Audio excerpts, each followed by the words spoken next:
ایک بار پھر آپ کو اہم خبر دیں گے کہ افغانستان جنگ و تعمیر نو پر امریکی انسپیکٹر جنرل کی حتمی رپورٹ جاری کر دی گئی ہے۔ رپورٹ میں بدعنوانی اور ناقص فیصلوں کا پردہ بھی فاش کر دیا گیا ہے۔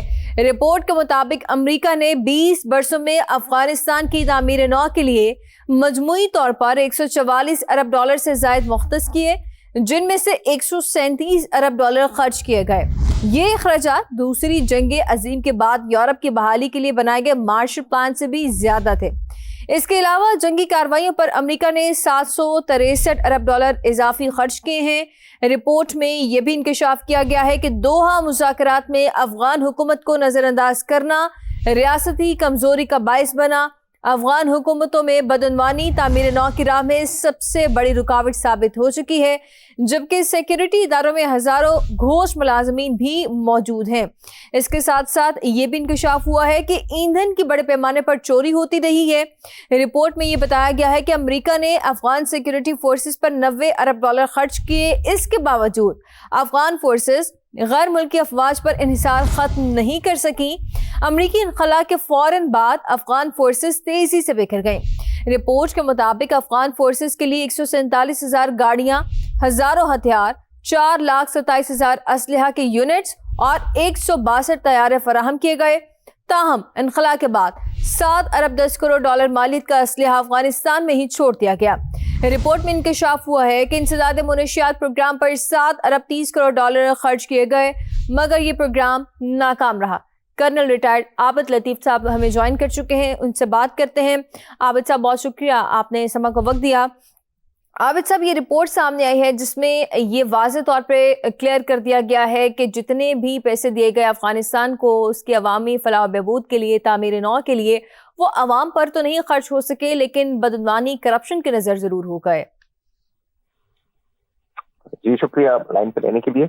دیکھیے، یہ بالکل یہ کہنا کہ وہ کرپشن کی نظر ہو گئے اور جہاں پہ لگنے چاہیے تھے وہاں نہیں لگے، یہ بات بالکل ٹھیک ہے، کیونکہ اب جو اس وقت آپ افغان سوسائٹی کی حالت دیکھیں، آپ لوگوں کی حالت دیکھیں، خواتین کی حالت دیکھیں، اسکولز دیکھیں، کالجز دیکھیں، اور ویسے آپ شہر دیکھیں، انفراسٹرکچر دیکھیں، تو وہ بہت بری حالت ہے اور کوئی اکانومی کی کوئی حالت نہیں ہے۔ آپ اگر اکانومی ہے تو وہ بلیک اکانومی ہے جو کام کر رہی ہے، لیکن جو فارمل اکانومی ہے وہ ایگزسٹ نہیں کرتی۔ سو وہ کچھ بھی پیسہ کہیں پہ بھی نہیں لگ سکا۔ ایکچولی جب امریکنس نے یہاں پہ آپریشن شروع کی آج سے 20 سال پہلے اور نیٹو فورسز کے ساتھ، تو اس کے 2 حصے تھے۔ پہلا حصہ اس کا کائنیٹک تھا، جس میں انہوں نے فوراً آ کے پہلے کچھ عرصے کے اندر جو ان کے خیال میں جو تھریٹ تھا اس کو ایلیمینیٹ کرنا تھا، اور اس کے بعد افغانستان کو انہوں نے سگار کے حوالے کر دینا تھا، یعنی اسپیشل انسپیکٹر جنرل اور افغانستان ریکنسٹرکشن۔ اور پھر وہ ریکنسٹرکشن کا عمل شروع ہونا تھا جس میں سوسائٹی کو ریبلڈ کرنا تھا، جس میں نیشن بلڈنگ کرنی تھی، جس میں وننگ ہارٹس اینڈ مائنڈ کرنے تھے، اور اس کے ساتھ اسپانٹینیس کائنیٹک ایکٹیویٹی بھی ساتھ ساتھ چلنی تھی۔ لیکن ہوا یہ کہ یہ ٹرانزیکشن میں سمجھتا ہوں نہیں ہو سکی اس طریقے سے جیسے ہونی چاہیے تھی، بلکہ کیونکہ وہ اماؤنٹ تھا سگار افیکٹو نہیں ہوا، اور جو کہنے جو پیسہ تھا وہ جو ایک ڈسپنسیشن تھی پولیٹیکل، جو ان کو امریکن کو ایگزسٹ کرنے کے لیے جو لوکل پولیٹیکل لاٹ تھا اور جو اس کے بعد سینٹرل پولیٹیکل لاٹ تھا، اس طرح سے پھر جو وار لاٹ تھا لوکل، اور پھر جو بڑا وار لاٹ تھا، ان کے ساتھ ان کو اپیز کرنے کے لیے ان کو پھر یہ پیسہ دیا گیا تاکہ وہ، اور ان سے کہا گیا ان کے تھرو ڈسٹریبیوشن ہو جائے، وہ اپنے اپنے علاقے میں یہ کرتے ہیں، کہیں پہ کوئی پانی کا کنواں لگا دیں، کوئی سڑک بنا دیں، لیکن ایسا ہوا نہیں۔ وہ پیسہ وہیں پہ جا کے رک گیا اور لوگوں تک ٹرکل ڈاؤن نہیں ہوا، لوگوں تک نہیں پہنچ پایا جو اس کے حقدار تھے۔ عابد صاحب ہمارے ساتھ ہی رہے گا۔ میجر جنرل ریٹائرڈ زاہد محمود صاحب بھی ہمیں جوائن کر چکے ہیں۔ بہت شکریہ زاہد صاحب، آپ نے سما کے لیے وقت نکالا۔ زاہد صاحب کہیے گا، اس رپورٹ میں ہوش ربا انکشافات ہوئے ہیں، اتنا پیسہ جو کہ یورپ کی بحالی کے لیے اندازے کے مطابق جو جنگ عظیم کے بعد جتنا پیسہ لگا تھا اس سے زیادہ پیسہ افغانستان کو دیا گیا ایڈ کے طور پر، لیکن نظر نہیں آیا۔ تعلیم کا نظام ہو، صحت کا نظام ہو، روزگار ہو، انفراسٹرکچر ہو، کچھ بھی ہمیں افغانستان میں نظر نہیں آتا۔ کیا کہیں گے آپ اس پہ؟ جی بالکل، دس از ویری انفارچونیٹ، اور میں کافی ابھی عابد صاحب نے بڑا تفصیلی آپ کو ایکسپلین کیا ہے، بٹ اینی ویز میں یہ سمجھتا ہوں کہ جی جب یہ پیسہ دیا جاتا ہے اس کا جو مانیٹرنگ میکانزم ہے مجھے لگتا ہے کہ افغانستان میں یہ وار مینج کی جا رہی ہے. اور جو ابھی ہم بات کرتے ہیں کہ یہ جو ٹیررزم سے ریلیٹڈ اکانومی ہے, یہ وہ پیسہ ہے, یہ وہ اکانومی ہے جس نے وار لارڈ کلچر کو یا ایک جو فکشن کو کنٹینیو رکھنا to keep yourself associated with the terrorism money یا وار اکانومی کے ساتھ. تو یہ وہ ان کو عادتیں پڑ گئی ہیں. 144 بلین اور اس کے علاوہ مختلف ڈفرینٹ جو کیپیسٹی بلڈنگ ہوئی تھی. جب یہ افغانستان نیشنل آرمی بھی بنا رہے تھے تو اس وقت مجھے ایک اپرچونٹی ملی ہوئی تھی جی, میں سینٹ کام میں کام کر رہا تھا ریپرزینٹنگ پاکستان. اس وقت بھی ہم کہا کرتے تھے کہ یہ آپ ملٹریز اس طرح نہیں اسٹیبلش کر سکتے. اور پھر فیک بھرتیاں, کرپشن, چاہے وہ اشرف غنی صاحب کا دور ہو یا کرزئی صاحب کا دور ہو, تو یہاں کا ایک کلچر بن چکا ہے جی. اس افغانستان کا اندر ایک کلچر ہے کرپشن کا. لیکن جو کہتا ہے نا کہ جنہوں نے ڈونیشن دی یا جو پیسہ بھیجا ہے اور اس کو انشور کرنا بھی پھر ان کا کام تھا. آج کا جو کیوٹک افغانستان ہے, افغانستان کے لوگوں کا تو چلے کلچر یا ان کی عادتیں یا انفارچونیٹلی ان کی جو approach, negative approach towards their own people, تباہی کس کی ہو رہی ہے. دیکھیں نا, افغانستان کے لوگ آج سفر کر رہے ہیں, افغانستان سفر کر رہا ہے, لیکن یہ ٹرائبل کلچر ابھی تک چل رہا ہے. اپنے آپ کو اسٹرینتھن کرتے ہیں, وار لارڈ کلچر ہے, جس کے پاس طاقت ہے وہ اپنے آپ کو اسٹرینتھن کرتے ہیں. نقصان ان کا ہوا ہے. لیکن جو ڈونرز ہے یا جنہوں نے یہ پیسہ بھیجا ہے یا جو, اس لیے تو میں کہتا ہوں کہ امریکہ انفارچونیٹلی اپنا کوئی بھی نہ پولیٹیکل نہ ڈپلومیٹک نہ ملٹری ایک آبجیکٹو بھی اچیو نہیں کر سکا افغانستان میں. 20 ایئرس کے بعد ایک embarrassing withdrawal, chaotic Afghanistan, threat to the international community. تو سارے ریسپانسبل ہے. ابھی ایک رپورٹ تو آ گئی ہے, وہاں کا دیکھیں ہم جتنی مرضی ڈبیٹ کر لیں. افغانستان کے اس جو ٹیررسٹ اس وقت آؤٹ فٹ بیٹھی ہوئی ہے وہاں پہ پاور میں, چلڈرن آف کانفلکٹ, ان پہ تو جوں تک نہیں رہیں گے کہ آپ جتنی مرضی ڈبیٹ کر, کیونکہ ان کے اوپر پولیٹیکل پریشر نہیں ہے. کسی پاپولر میکنزم سے یہ پاور میں تو آئے نہیں ہے کہ یہ آنسریبل ہو to the people of Afghanistan which matters most. تو یہ تو پھر اسی طرح انٹیمیڈیشن, کوریجن, ٹیررزم کو لیڈ انسٹرومنٹ رکھتے ہوئے پاور میں رہیں گے. لیکن جو عالمی طاقتیں ہیں یا جو امریکہ خاص طور پہ نیٹو کنٹریز ہیں جنہوں نے یہ پیسہ دیا, جنہوں کی رسپانسبلٹی تھی, انہوں نے انسٹیبلٹی ان دا ریجن اور instability factor for the whole world establish کر کے چھوڑ دیا. تو آئی تھنک پاکستان کو ان سپورٹس کو ہم چلے بات چیت تو کرتے رہتے ہیں, لیکن ہمیں انٹرنیشنل کمیونٹی پہ پریشر ڈالنا ہوگا کہ اس کا ابھی کسی نہ کسی طریقے سے ان کو ایڈریس کیا جائے ان پرابلم کو.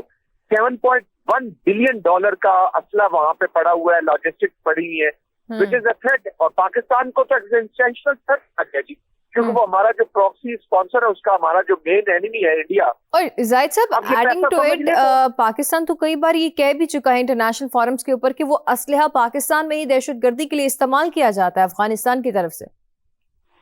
جی بالکل. دیکھیں نا, ابھی ایک انسیڈنٹ ہوتا ہے, کوئی ٹیررزم کا انسیڈنٹ ہے, اور اگر وہاں پہ پاکستانی کوئی خون بہتا ہے اور کوئی شہادتیں ہماری ہوتی ہیں اور وہاں سے ویپن ملتا ہے امریکہ کا, تو پاکستان میں نیچرل ہیٹ کریٹ ہوتی ہے یونائٹڈ اسٹیٹس کے خلاف.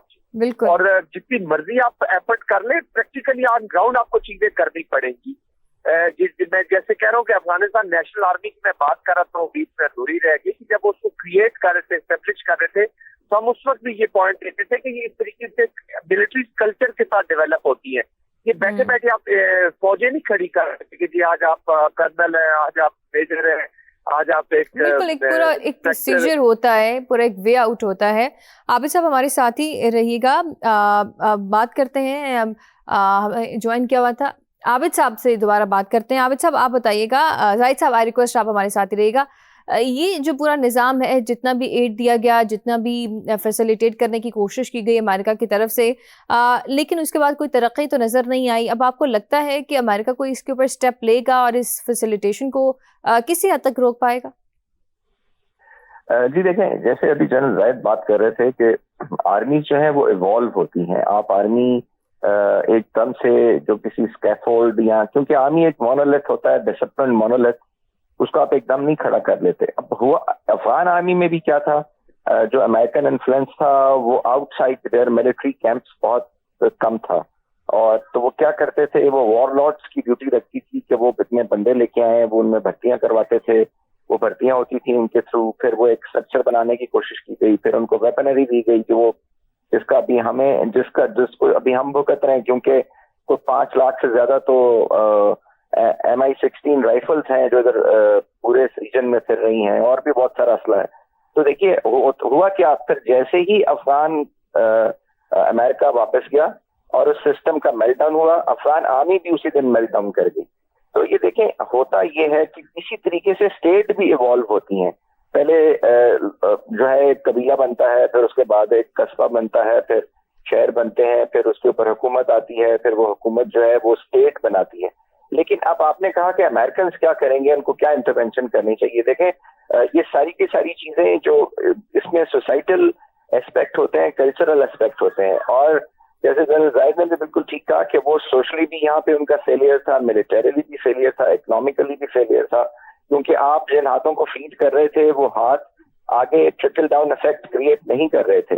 آپ جن پولیٹیکل لوگوں سے انگیج کر رہے تھے وہ صرف کابل تک محدود تھے.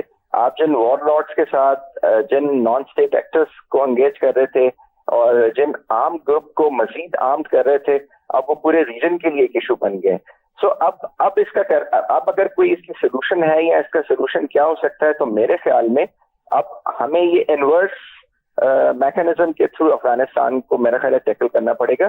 یہاں پہ پہلے اسٹیٹ بنانی پڑے گی, اسٹیٹ بنے گی تو وہ پھر انسٹیٹیوشن بنائے گی, وہ انسٹیٹیوشن بنیں گے تو پھر پولیٹیکل انسٹیٹیوشن بنیں گے, پھر پولیٹیکل میکینزم آئے گا, اور پھر لوگ انکلوسو ہوگا, ڈیولپمنٹ ہوگی.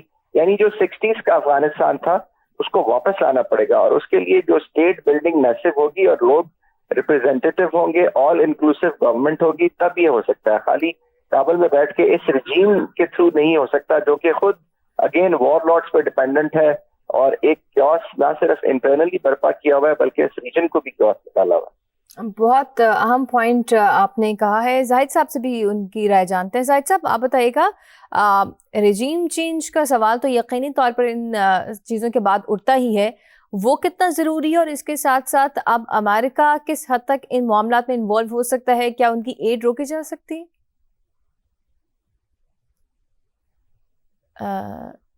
عابد لطیف صاحب آپ کہیے گا. جی سوری مجھے آپ کی آواز نہیں آئی. عابد صاحب بات تو وہی ہے کہ رجیم چینج تو بڑی امپورٹنٹ ہے, ان کا صرف ایک چیز خراب نہیں ہے, پورا ان کا نظام خراب ہوا ہے, اور یقینی طور پر رجیم چینج کے ساتھ ہی چیزیں بہتر ہو سکتی ہیں. لیکن امریکہ اس میں کیا کر سکتا ہے, کیا وہ اپنی ایڈ روک سکتا ہے جتنی بھی وہ دے رہا افغانستان کو؟ جی بالکل روک سکتا ہے, کیونکہ ابھی بھی وہاں سے پیسے آ رہے ہیں کسی ڈیولپمنٹ کے نام پہ. لیکن بات یہ ہے کہ اب یہ امریکہ کے ساتھ, اب یہ خالی امریکہ اس کا سولوشن نہیں لا سکتا افغانستان کا, کیونکہ 2 دفعہ اس نے ٹرائی کر کے دیکھ لیا. اس نے اپنے ملٹری اہداف تو شاید کسی حد تک حاصل کر لیے ہوں گے, اسامہ بن لادن کو ایلیمنیٹ کر دیا, لیڈرشپ کو ایلیمنیٹ کر دیا, لیکن افغانستان کا وہ کچھ نہیں کر سکا. سو آئی تھنک یہ جو اب اگر یہاں پہ رجیم چینج آنی ہے یا کوئی ایک گورننس کا میکینزم آنا ہے, تو وہ اب ریجنل کنٹریز, امریکہ, وہ مل کے لا سکتے ہیں. ریجنل کنٹریز میں وہ کنٹریز جن کے بارڈر افغانستان کے ساتھ لگتے ہیں جو سب سے زیادہ افیکٹ ہو رہی ہیں, جس میں چائنا ہے, جس میں پاکستان ہے, ایران ہے, سینٹرل ایشین اسٹیٹ ہیں, اور رشیا بھی ہے. تو ان کے بغیر کوئی سولوشن افغانستان کی گورنمنٹ گورننس میں نہیں آ سکتا. دیکھیں یہ بیسکلی ایک 3 Gs کی جنگ ہے, جس میں گریوینسز کریٹ کیے جاتے ہیں, گریڈ کو یعنی پیسے کو استعمال کیا جاتا ہے, اور گورننس کا ایشو کریٹ کیا جاتا ہے. سو آپ نے ان 3 Gs کا ہی بہت کسی کو کم کرنا ہے, کسی کو زیادہ کرنا ہے, کسی کی اپلیکیشن بڑھانی ہے, تبھی جا کے آپ افغانستان کے اندر ایک ایسا سیٹ اپ بنا سکتے ہیں جو کہ ایک سیمبلنس ہو ایک اسٹیٹ کا, اور وہ فنکشنل ہو. کیونکہ جب ایک ٹیریٹری ہے 21st سینچری میں, آپ کسی علاقے کو بالکل اربن جنگل میں یا آپ ایک ایسی ٹیریٹری میں کنورٹ نہیں کر سکتے جہاں پہ کوئی اسٹیٹ کا فنکشن نہ ہو, جہاں پہ جو ہے کوئی اسٹیٹ ایگزسٹ کرتی نہ ہو, کوئی کنٹرول نہ ہو, سب وار لارڈس ہی اپنے اپنے علاقے کو دیکھتے ہوں. پھر تو پوری دنیا کا ٹیررزم یہاں شفٹ کر جائے گا, جیسے ہمیں ہوتا ہوا نظر آ رہا ہے. بالکل بالکل. تو عابد صاحب اس طرح کی صورتحال کے اندر جہاں پر آپ نے 2 اہم بڑی باتیں کی کہ رجیم چینج بھی بڑی ضروری ہے, دوسرا امریکہ کو بھی اس کے اوپر کوئی ایکشن لینا چاہیے, تو جو خطے کے دیگر ممالک ہوتے ہیں ان کا کیا رول ہونا چاہیے؟ کیونکہ دہشت گردی تو افغانستان کی طرف سے بڑھتی جا رہی ہے, اور پاکستان اس کا بہت زیادہ کہہ لیں کہ سامنا کر رہا ہے. دیکھیں خطے کے ممالک کو بہت کلیئر میسج دینا چاہیے افغانستان کو کہ جو ٹیریٹری جس ملک کے ساتھ لگتی ہے وہ اس ملک کو ڈیسٹیبلائز کرنے کے لیے استعمال ہو رہی ہے.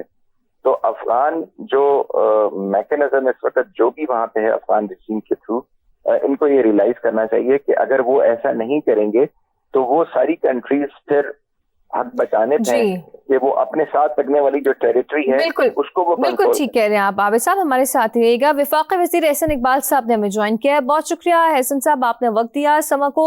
احسن صاحب، ایک رپورٹ سامنے آئی ہے جس میں جو افغانستان کے اندر بدعنوانیاں ہیں ان کا کچا چھٹا کھل چکا ہے، اور جتنی بھی ایڈ امریکہ کی طرف سے دی گئی، دیگر اداروں کی طرف سے دی گئی، وہ عوام کے لیے استعمال تو نہیں ہوئی، لیکن ہاں کرپشن کی زیر نظر وہ ضرور ہو گئی. کیا کہیں گے آپ اس پہ؟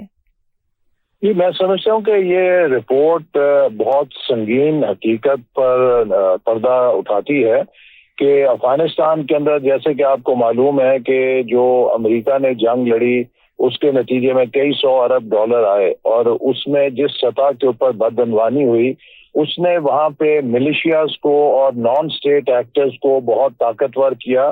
اور بالخصوص اب جب وہاں پہ حکومت تبدیل ہو گئی ہے تب بھی وہ امداد آتی رہی، اور امریکہ کے جانے کے بعد اربوں ڈالر کا اسلحہ ہے جو کہ نئی حکومت کے اور اس کے ساتھ اتحادی وہ گروپس کے جو انتہا پسندی اور دہشت گردی میں ملوث ہیں ان کے ہاتھوں لگا ہے، جس میں کہ سنگین خطرات جو خطے کے ممالک ہیں، اور پاکستان آلریڈی اس کا سامنا کر رہا ہے کہ جس طریقے سے افغانستان کی سرزمین سے وہ پیسہ اور وہ اسلحہ پاکستان کے خلاف استعمال ہو رہا ہے.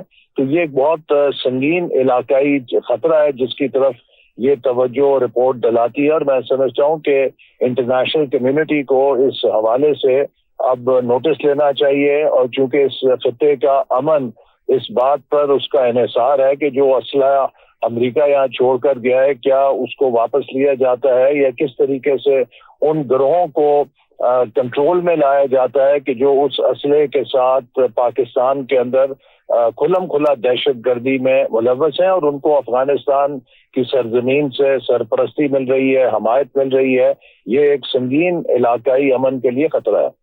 بالکل. احسن صاحب، پاکستان بارہا انٹرنیشنل فورمز کے اوپر یہ آواز اٹھا چکا ہے کہ پاکستان میں جو دہشت گردی ہے اس میں افغانستان کا ایک بڑا رول ہے، اور اب یہ رپورٹ ثابت کر چکی ہے کہ جتنے ہتھیار وہاں پر موجود ہیں یا جو بدعنوانی کا سلسلہ وہاں چل رہا ہے وہ یقینی طور پر دہشت گردی کے عوامل میں ہی فیسیلیٹیٹ کر رہے ہیں. تو اب پاکستان کا کیا رول ہونا چاہیے؟ اس رپورٹ کو کس طرح سے آگے ریپرزینٹ کرنا چاہیے؟ دیکھیے، میں سمجھتا ہوں کہ اس رپورٹ نے پاکستان کے ان خدشات کو اور پاکستان کے ان تحفظات کو سچا ثابت کیا ہے کہ جو پاکستان مختلف فورمز کے اوپر اور ان تمام ممالک کے ساتھ ریز کرتا رہا کہ جن کا علاقائی امن کے ساتھ دلچسپی ہے. اور اب اس رپورٹ کے بعد اس چیز کو قطعاً بھی لائٹلی نہیں لینا چاہیے، اور اس کے اوپر فوری اقدامات اٹھانے کی ضرورت ہے، اس سے پہلے کہ خدا نہ خواستہ مزید دہشت گردی کے نتیجے میں نہ صرف پاکستان پہلے ہی متاثر ہو رہا ہے اور جنگ لڑ رہا ہے اتنی بڑی، کتنی قربانیاں دے رہا ہے، لیکن اس دہشت گردی کے نتیجے میں آپ نے دیکھا حال ہی میں تاجکستان کے اندر بھی کارروائیاں ہوئیں جہاں پہ چین کے 5 جو افراد ہیں ان کو نشانہ بنایا گیا. تو یہ صورتحال اس پورے علاقائی امن کے لیے بہت سنجیدگی کے ساتھ ڈیمانڈ کرتی ہے کہ اس پر غور و خوض کیا جائے اور انٹرنیشنل کمیونٹی مل کر اس کو ایڈریس کرے، اور پاکستان کے جو تحفظات ہیں ان کو اب اس رپورٹ کی روشنی میں دیکھا جانا چاہیے اور انہیں ایڈریس کیا جانا چاہیے، کیونکہ ہم یہ رسک نہیں لے سکتے. بالکل ہم یہ رسک نہیں لے سکتے، اور کوئی بھی اسٹیٹ اس طرح کی کارروائی کے محتمل نہیں ہو سکتی. بہت شکریہ. وفاقی وزیر احسن اقبال صاحب ہمارے ساتھ موجود تھے، اور عابد لطیف تجزیہ کار ہمارے ساتھ موجود تھے.